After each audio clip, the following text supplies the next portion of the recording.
Magandang gabi lahat mga kaibigan and welcome to another episode of Agapay Tatak Rosa Rosal. At ang topic natin today is actually very important because it's talking about medicines, medication at ano ang tamang paraan para magpagamot. Sa mga Pilipino kasi common yun, nag-aano sila nagsi-self-medicate. Siyempre ako, nung bata ako, I was also guilty of that. Yung kung halimbawa, meron kang sakit ng tiyan, sakit ng ulo, ikaw na mismo ang magdidiskarte sa gamot na iti-take ninyo. But then this is not a good practice.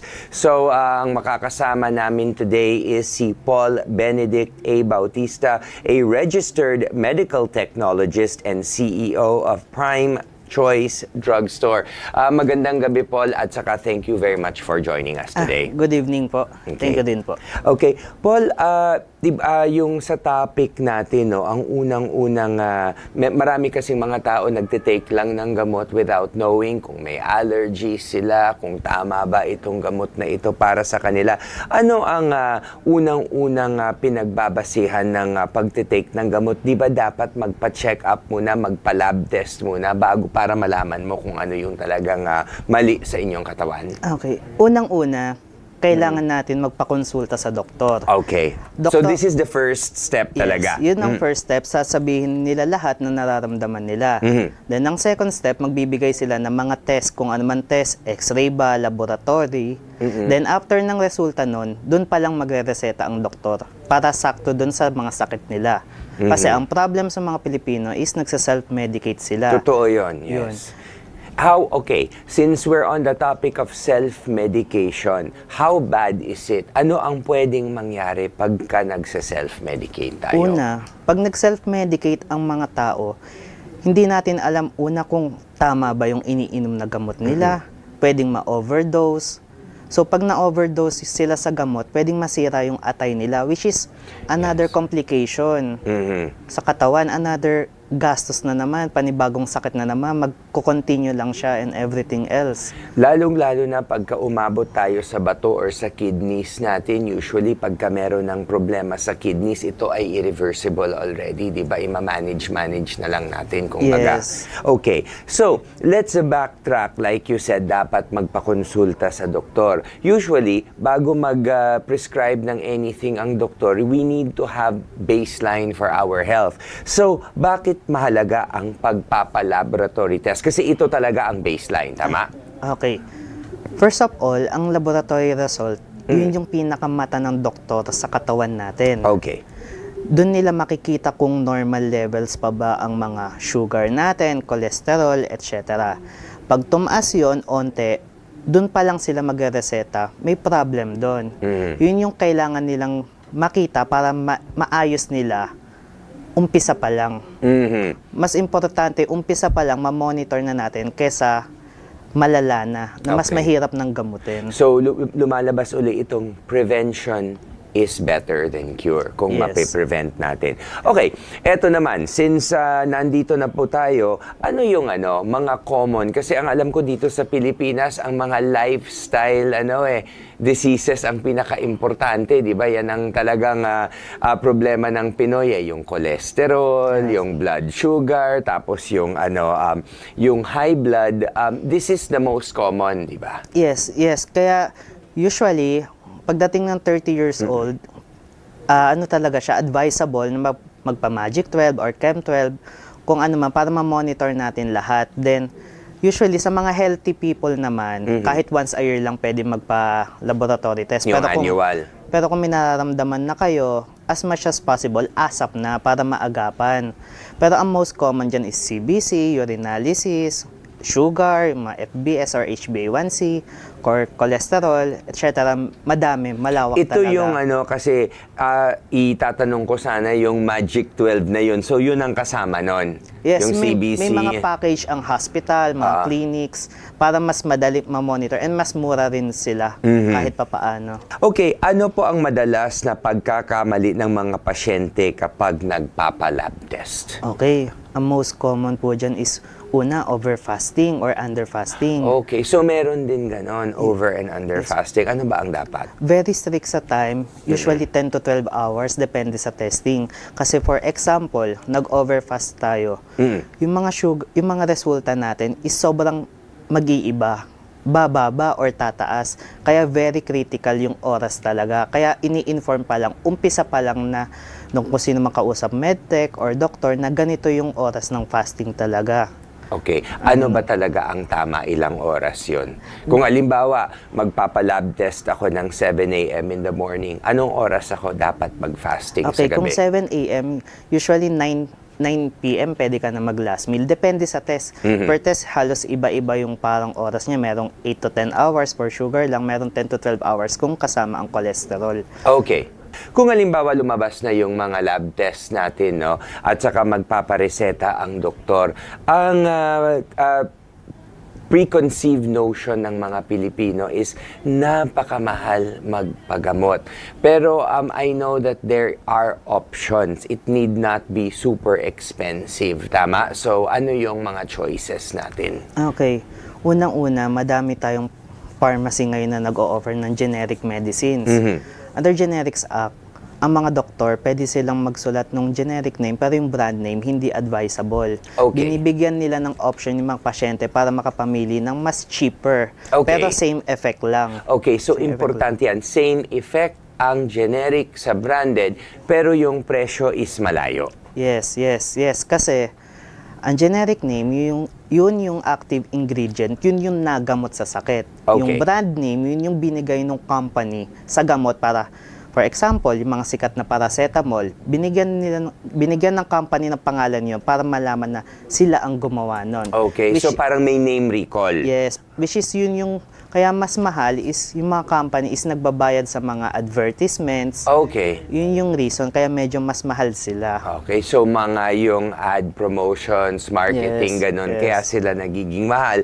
Ang epekto naman nito sa tao is household name, parang ganon. Yes. Okay, pero it doesn't mean, kung halimbawa, lalong-lalo na, ang gagamitin kong example is antibiotic. Kung halimbawa, ang kailangan mo is 500 milligrams, let's say, of amoxicillin, you can get that generic. Same effect yan, basta yung content niya is 500 milligrams of the generic. Yes. Ang mali rin usually ng mga Pilipino is masyado sila nag-focus sa brand name. Tandaan nila, hindi mas mahal ang gamot, mas effective. Okay, so that is an important sa ating Yes. mga kababayan. No?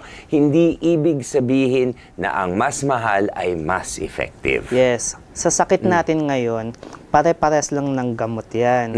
Lahat po yan ay dumaan sa FDA. Nasuri po nila lahat yan. Kaya yung stigma na mas mahal, mas effective, hindi po totoo yun. Okay, Ganyan. so maraming choices yan. And Paul, ang generic brands ba is halos meron ang lahat ng mga branded names? Merong katumbas ito na generic? Yes po, pero yung mga ibang bagong gamot is wala pa pong generic Okay, ngayon. so kailangan ma-establish muna. So kung alimbawa, medyo combination ang sakit mo, meron talagang magiging branded yan only because wala pang generic na nagawa for Yes. that particular brand. Yes. Okay, and kanina, no, pinag-usapan natin ang mga lab test. How often dapat? Kung alimbawa, meron ba yan na kung mas matanda ka, dapat ba mas madalas ang paglalaboratory mo or only pagka meron kang binabantayan na concern? Okay. For healthy individuals, advisable is once a year. Oo. Pero starting after 30 years old, advisable na twice a year na. Okay. Depende sa doktor kasi merong mga doktor na after 6 months, bumalik ka, titingnan natin kung effective yung gamot na nireseta. Yung iba naman, after 3 months, depende sa sakit nila, depende sa pag-take ng gamot nila, kung umepekto ba o ganyan. Okay. Yun ang tamang time frame ng pagbalik sa doktor. Okay. And anong maipapayo nyo sa mga bumibili ng gamot sa pharmacy? Okay, unang-una, i-check nila yung pharmacy kung may license ba, kung may license sa FDA, kung nasunod ba sa proper storage, kung malamig ba yung area, hindi naaarawan, para hindi masira yung mga gamot. Yun yung usually na dapat i-check nila. Okay, so dapat talaga ang expiration date, eto na lang, no, because maraming nagsasabi kasi hindi naman ito pagkain, hindi naman ito nabubulok. Marami din yung mga nagtitipid na minsan kung meron pa silang old stock na gamot, no, sa dati nilang sakit, ay ito rin ang iti-take nila na kung meron mga 3-4 na piraso bago sila bibili ng bago. Ano yung nagiging risk nito pagka nagte-take tayo ng gamot na medyo hindi na, wala na sa within period of efficacy or slightly expired already? Okay, unang-una, kaya nilagay yung expiration date dyan kasi yung effectivity niya, Okay. valid lang doon. Pag lumagpas yun doon, pwedeng mabawasan yung effectiveness niya, pwedeng harmful na sa katawan, kaya binamadala sa mga pharmacy, sila ang nagdi-dispose ng mga expired na gamot. May okay. SOP para po dyan. For the pharmacy, but syempre, for example, yung mga tao na bumibili in bulk sometimes, lalo na yun hindi yung over-the-counter, may chance din mag-expire ito. So, dapat pagka-expired na, responsibility yan ng isang pasyente na i-dispose na itong mga gamot na ito.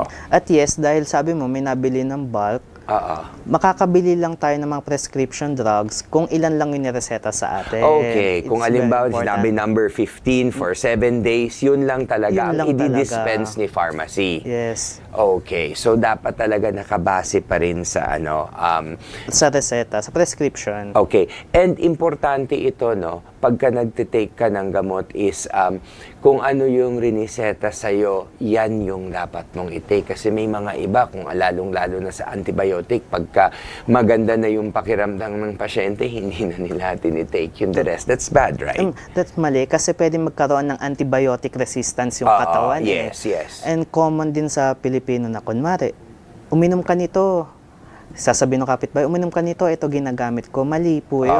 Right. Iba-iba ang status ng katawan ng bawat tao. Kaya dapat magpa-check up talaga sila sa mga doktor para malaman talaga nila kung ano yung mga tamang gamot para lang sa kanila. Okay.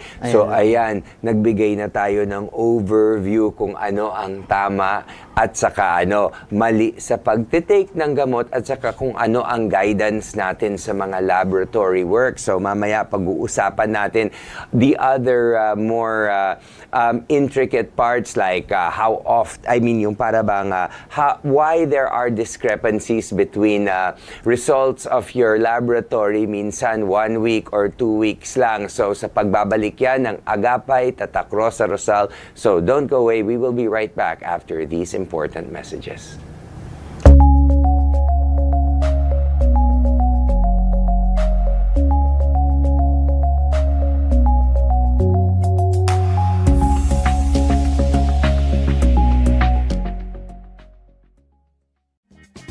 Narito na ang schedule ng inyong paboritong Lotso games mula sa Philippine Charity Sweepstakes Office. Araw-araw ang draws ng 2D Lotto at 3D Lotto tuwing alas 2 ng hapon, alas 5 ng hapon at alas 9 ng gabi.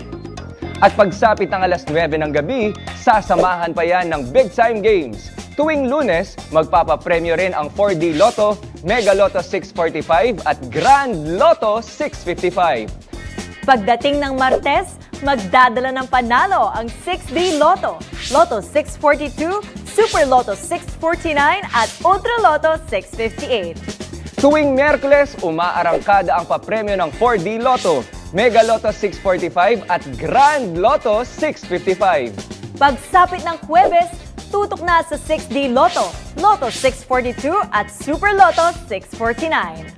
Mapapanood naman tuwing Biyernes ang pagbola ng winning numbers ng 4D Lotto, Mega Lotto 645 at Ultra Lotto 658. At tuwing Sabado, abangan ang 6D Lotto, Lotto 642 at Grand Lotto 655. Sigurado namang pasasayahin ang araw ng linggo ng exciting prizes ng Super Lotto 649 at Ultra Lotto 658.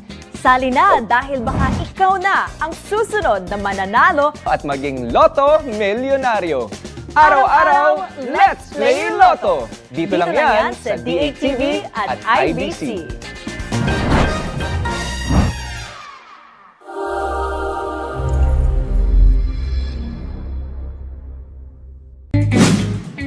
Dito na sa Alauna Arangkada, ang inyong weekday habit sa DATV.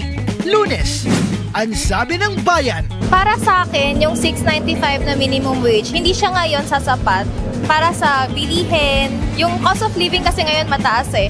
All access. Invited me to join a lot of exposures with our products as well. At ang makabuluhang kwento ng Ang Maging Pilipino. Kasi ang likas na talagang magalang ang mga Pilipino. Una-una, pag meron sila nakikita mga taong hindi nila kilala o alam nila mas mataas sa kanila, pinapakita ng paggalang. Martes, tikman ang sarap ng ating kultura sa Tara! Food Trip! Ako sa pagkain, di talaga masisira yan. Tara, sisig! Sisig, bro. Yeah, let's go. Ayan na. Sorry, our sisig is 230 pesos. This one. Grabe yung texture! Iba nga yung cheese! Miyerkules, diskarte sa buhay at negosyo? Tutok na sa Negoskarte. Asenso, hindi lang po sa mga trade fairs, kundi sa mga legal matters din po. Huwebes, kaalaman ay kapangyarihan sa Alam Mo Dapat! At ang nangunguna doon na dahilan ng nasabing sunog ay open flame. So, ang open flame, ito po yung mga naiwang nakasinding kandila o di kaya unattended cooking equipment, open flame din yon. So, dapat talaga, kung ngayon ang pinag-usapan, ang kandila po ay talagang ilagay yan sa tamang lalagyanan, kahit matumba man o masagi man, o kahit malakas na hangin, natumba, ay hindi siya mapupunta doon sa madaling lumiyab. Biyernes, himay-himayin ang mga balita sa Kongreso at Senado. Alamin ang mga bagong batas sa Hawak Mo ang Beat. Kasama ang inyong mga beat reporters na sina Gazi Sarip at Judea Bernardo. Si Vice President Sara Duterte po ay nahaharap sa mabibigat na aligasyon na pinipilit po ng Kongreso ngayon na patunayan. Ito yung culpable violation of the Constitution, bribery, graft and corruption, at umanong other high crimes, betrayal of public trust. Kaya tutok na sa 1:00 ng hapon. Impormasyon, serbisyo at saya. Dito lang yan sa DATV.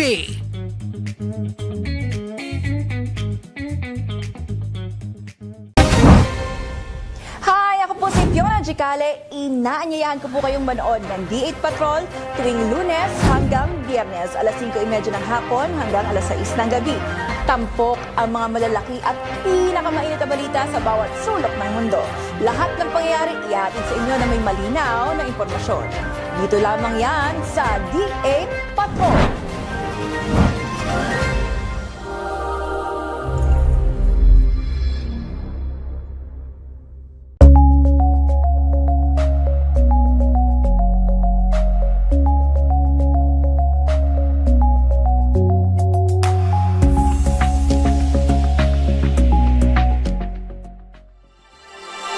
Okay, nagbabalik po ang Agapay Tatak Rosa Rosal at ang pinag-uusapan pa natin is of course the importance of lab work and the importance of taking the right medicine with our guest Paul Benedict A. Bautista, a registered medical technologist and the CEO of Prime Choice Drugstore. So Paul, ito yung yung next question ko is usually pagka meron minomonitor ang doktor, medyo napapadala yung lab test. They will ask you, please repeat it after 1 week and then please repeat it at the week after that.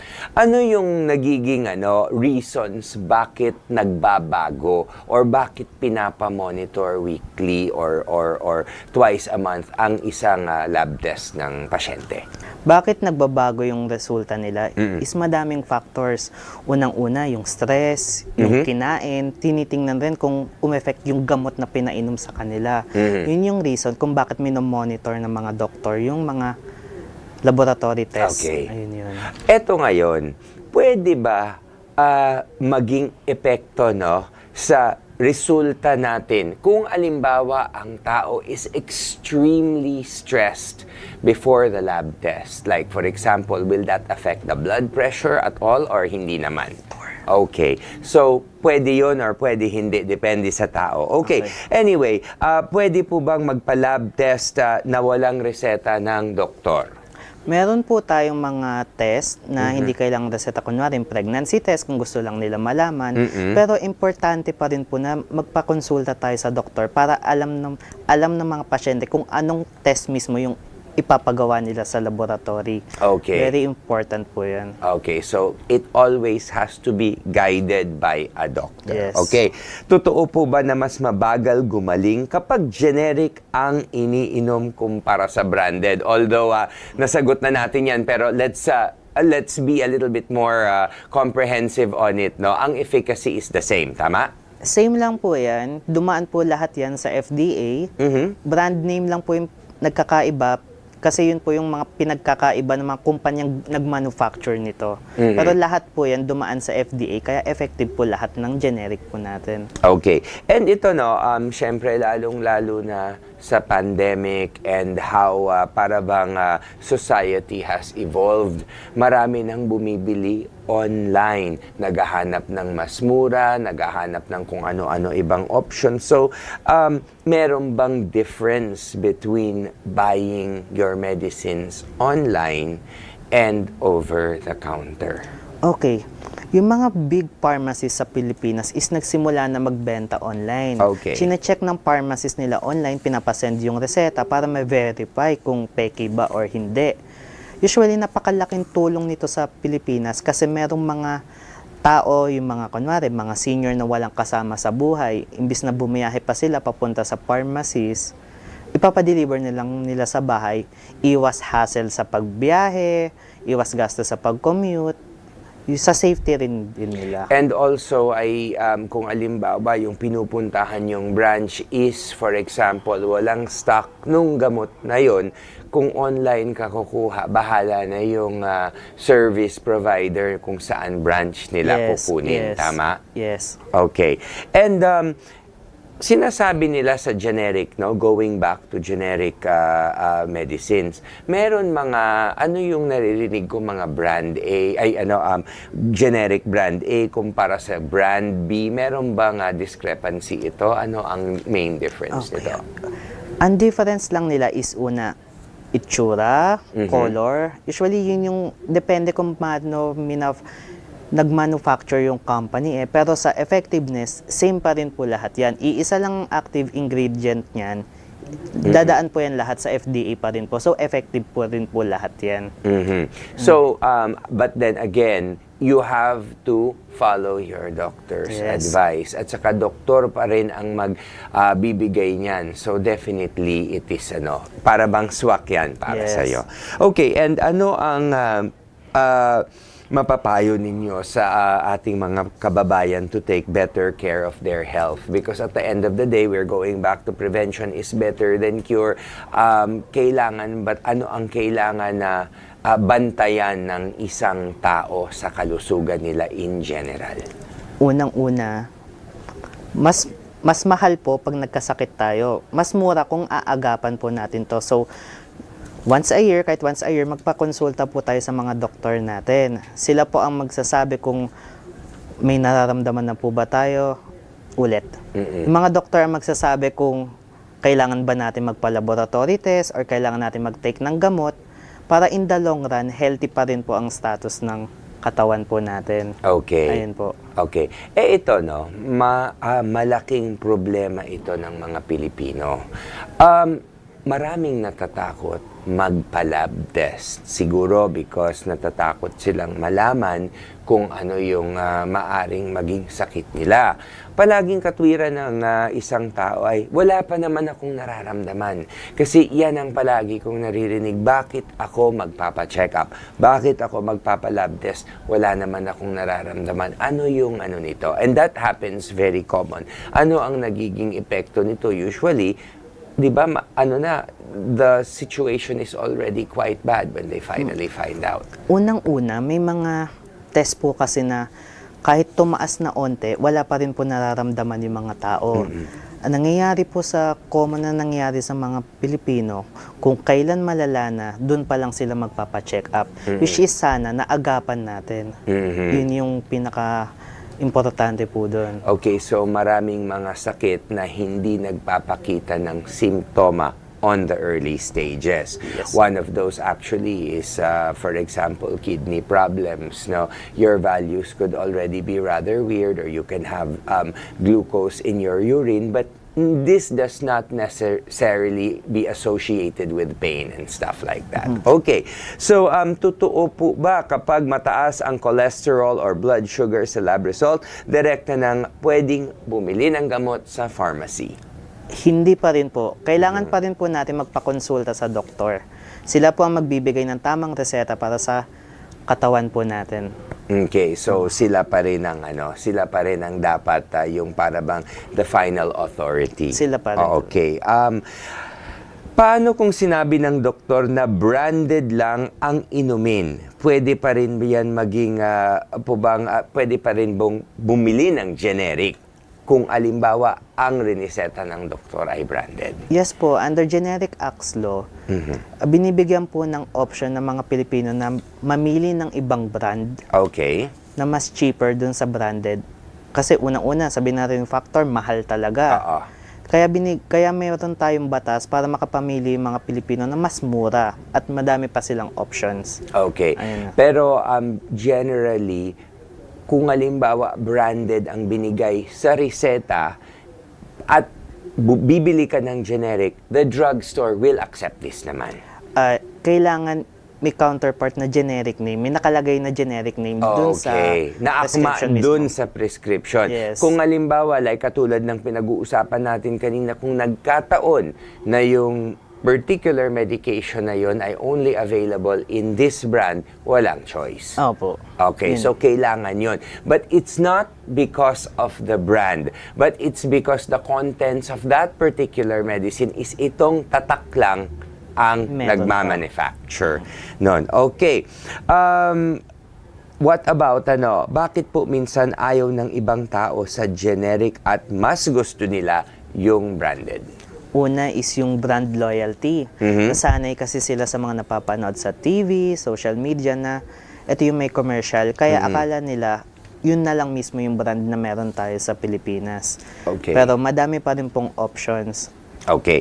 And this will be our last question before we go on our gap, no?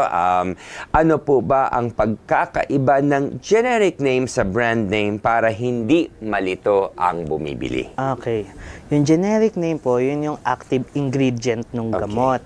Ang brand name naman po, yun yung binigay ng manufacturer dun sa gamot para yun, kumbaga yun yung pangalan nila. Pero sa effectiveness, yung active ingredient po yung nagpapagaling sa sakit natin. Oo, kaya pagka bumibili kayo ng gamot na may brand, meron open and close parentheses, Yes. yun yung generic name ng yung active ingredient ng brand na yon. Tama. Yes. Okay. So marami pa tayo nga pag-uusapan sa pagbabalik ng Agapay Tatak Rosa Rosal. Don't go away. We will be right back.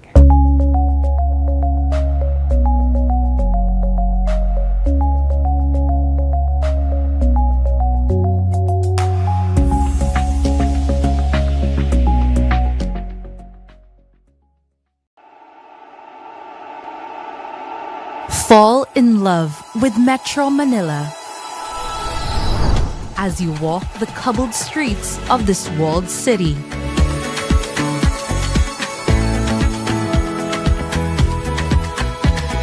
Where you can find peace inside old churches built hundreds of years ago.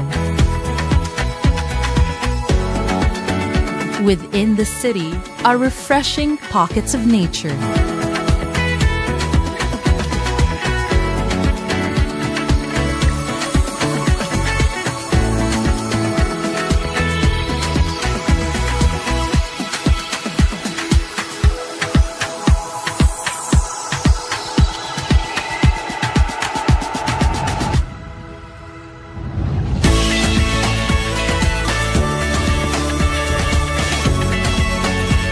Where business flourish in diversity.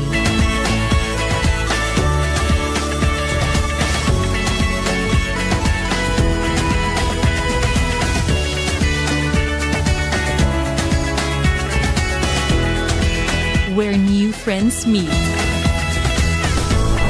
A city where you'll keep coming back for more.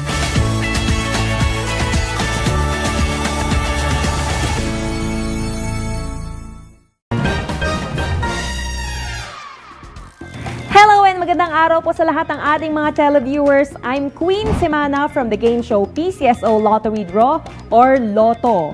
Most people, ang impression nila sa Lotto ay fun and games lang, pero lingid sa kaalaman na nakararami, ito po ay isang ahensya ng gobyerno kung saan may mga charitable programs tayo na nakakapaghatid ng tulong sa marami nating kababayan.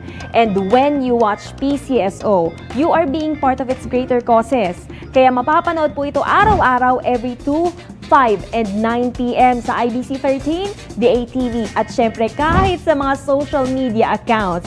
Kaya kahit saan, kahit kailan makakasubaybay ka. To all the avid fans ng Lotto or PCSO, ako po si Queen Semana. You can follow me on my social media accounts for more update on other shows and programs that I have and will have. That's QUEENSEMANA. So, see you po!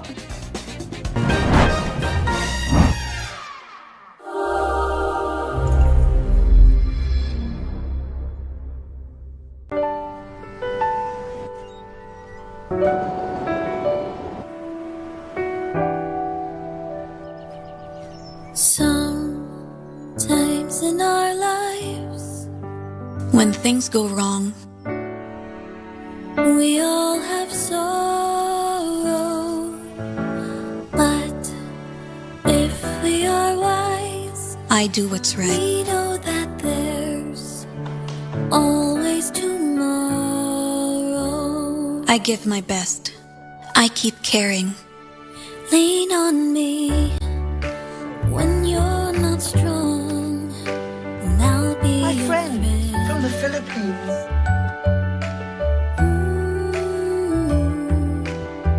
Thank you. I'll help you carry on. I am Charm. I am the Philippines. Lean on me.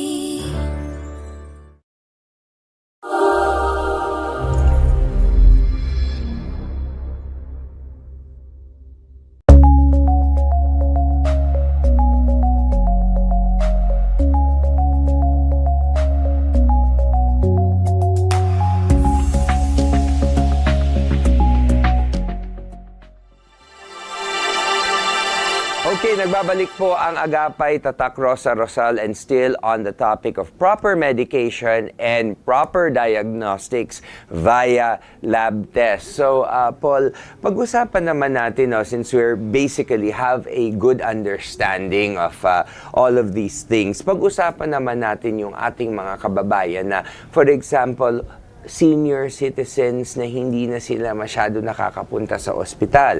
Mga persons with disabilities na medyo may problema na sa mobility. Lalong-lalo na kasi pagka senior na tayo, immunocompromised na usually yan. So, hindi na masyadong advisable para pumunta sa ospital para magpa-blood test, maghintay. It takes a long time, no? We want to limit hospital visits to those that are really necessary or cannot be done at home. Marami na bang gumagawa ng lab test sa bahay? Yes. Actually, kahit check-up, pwede nang i-home visit eh. Okay. Pwede na mag-home visit ang check-up, pwede mag-home visit ang laboratory. Basta i-make sure lang nila na yung dugo nila nakalagay sa proper storage na dala nung licensed medtech para iwas hassle na rin pumunta yung mga senior natin at persons with disabilities natin na sa pumunta pa ng hospital, which is mas mataas yung risk na mahawa pa sa ibang sakit. Kasi di ba maraming mga hospital-acquired para bang diseases na you get from visiting the hospital na kung tutuusin, you did not have it before you went to the hospital, Yes. di ba? Kasi hawa-hawa yon. So, mas nagiging safe yung ating mga home laboratory. Yes, at mas convenient din sa mga senior natin kasi nasa bahay na lang sila eh, hindi na nila kailangan gumising ng maaga, hindi na nila kailangang bumiyahe pa, mag-ayos. At least sa bahay, after nila makuna ng dugo, pwede na silang kumain. Okay, meron mga iba kasing mga tests, no, na rini-require ng mga doktor. Usually this is a standard, is yung mga chest x-ray, yung mga ECG. Is this also available in home service? Yes, yes. Usually, ang x-ray, meron silang truck eh. Yung ibang malalaking companies, may truck sila ng x-ray eh. Napunta talaga sa bahay eh. Okay. Basta make sure nila na tanong muna nila sa mga clinics or hospitals kung available yung service na yun. So again, you will get the doctor's reseta. Yes. Tapos you will coordinate with the clinic if indeed these tests are available for home service. Yes. Now, kung alimbawa there is a complicated test na kailangan dalhin sa ospital, usually yung mga complicated or yung mga special tests na yun, hindi naman sila subject to long lines because they are special tests, di ba? So you can make an appointment at the hospital and come when you're about to get those tests done, Yes, kaya di ba? importante rin ng pagkakaroon ng appointment sa hospital para hindi na rin tayo pumila. Oo, kasi ang alam ko, kung alimbawa ang sasabihin ng doktor is, for example, MRI, this is not still available in the home service, Yes. di ba? So kung alimbawa MRI yan, pupunta talaga tayo sa ospital. Pero at least we can make an appointment para dumating tayo close to that at saka masasalang na tayo. Tama? Yes, tama. Okay. tama. What about yung ano naman, Paul, yung mga resulta ng home laboratory tests? Kasing bilis din ba ito than getting it with the hospital? Yes, same procedure lang naman ang ginagawa. Usually, mas mabilis siya. Unlike noon, pag nagpa-laboratory ka sa hospital, babalikan mo ng after ilang oras, babalikan mo bukas. Ngayon, yung mga nagpapa-home service, aantayin nila sa bahay yung resulta. Yung iba, nagde-deliver, yung iba, via email sinasend. So, mas convenient talaga na ngayon. So, and usually, no, how long do you have to wait for a typical lab test? Kasi I still hear many people say, 5 araw na hindi pa lumalabas ang mga resulta nila. And usually, pagka nagpapa-lab test tayo, syempre, we're anxious for our peace of mind. Gusto na natin makuha kaagad-agad yung mga resulta natin. So, how long does it usually take? Depende pa rin sa test. Okay. pa rin sa test. Iba-iba pa rin talaga So, it's siya. still the type of test. Yes. Yung mga iba, hindi pwedeng i-rush, di ba? Yes. Katulad ng mga alam ko, because syempre nag-aalaga din ako ng senior, no? When we're looking sometimes for a possible UTI infection, ang urine culture takes a little while longer kasi kailangan itong i-culture as Yes. opposed to the usual urinalysis that can come out very fast. Yes, isang factor din doon is hindi lahat ng hospital or clinics natin merong mga machine specific para dun sa test na yon. Kaya yung iba, sinasend out pa nila doon. Okay. Ano naman, so basically, this is good news for our seniors and mga Yes. persons with disabilities, no? Yes. Okay. Eto naman ngayon, sa pagtitake naman ng gamot na ito, no? Because these questions are just popping out. Wala na actually akong sequence kasi naaalala ko lang yung mga sinasabi ng mga kasabihan or mga old wives' tales, no, na sinasabi nila ay bawal mag-take ng gamot kung hindi ka kumain on an empty stomach. Ganyan, is that true? Kada gamot may instructions na binibigay yung doktor. Kaya importante pa rin na magpakonsulta muna. Like, for example, sa mga acidic, iba ang pag-take ng gamot nila. Doon sa mga normal na for sugar, iba rin ang pag-take ng gamot nila. Pwedeng after meals, yung iba Okay. before meals. Kaya importante magpakonsulta muna talaga sa doktor. Okay. And ayun nga, no, so para bang you have to just know exactly kung ano yun dapat. Kasi Yes. ang effectivity niyan or the target really depends on whether you're eating or Yun not. ang importance pa rin ng dadaan muna tayo sa doktor natin bago mag-take ng gamot. Okay. Kung alimbawa magpapalab test ka kasi you're going to use it nga, no, for baseline, lalong-lalo na yung mga first-timers, ano ang dapat nilang i-look out for in choosing the right yung parabang right laboratory? Okay. Una, tingnan nila kung DOH accredited ba yung facility. Kung license ba ang mga personnels na andon. Usually, kapag andun naman, naka-display yung LTO or license to operate, is pumasa siya sa DOH guidelines, yung facility na yon. Okay. What about yung, for example, nagpa-lab test ka na, no? Wala kang nararamdaman, you generally are healthy. Pero meron nakita dun sa lab test mo, agad-agad mo na dapat i-address yun. Yes. Yes, kaya kailangan ipakita mo agad sa doktor pag once na may resulta ka na. Okay. Para matingnan kung ano yon, kung maaagapan pa ba yon, para makapag-take na rin tayo ng gamot. Okay, balik na rin naman natin. What if, for example, may masama nararamdaman, there's something na for sure nararamdaman ng isang pasyente na may sakit sila, pero pagka lumabas yung lab test, everything is normal. Ano naman ang situation na gano'n? Okay, unang-una, may option tayo. Pwede tayo magpasok second opinion sa iba. Pangalawa, hindi lang laboratory testing basehan. Madami pang ibang test, X-ray, ECG.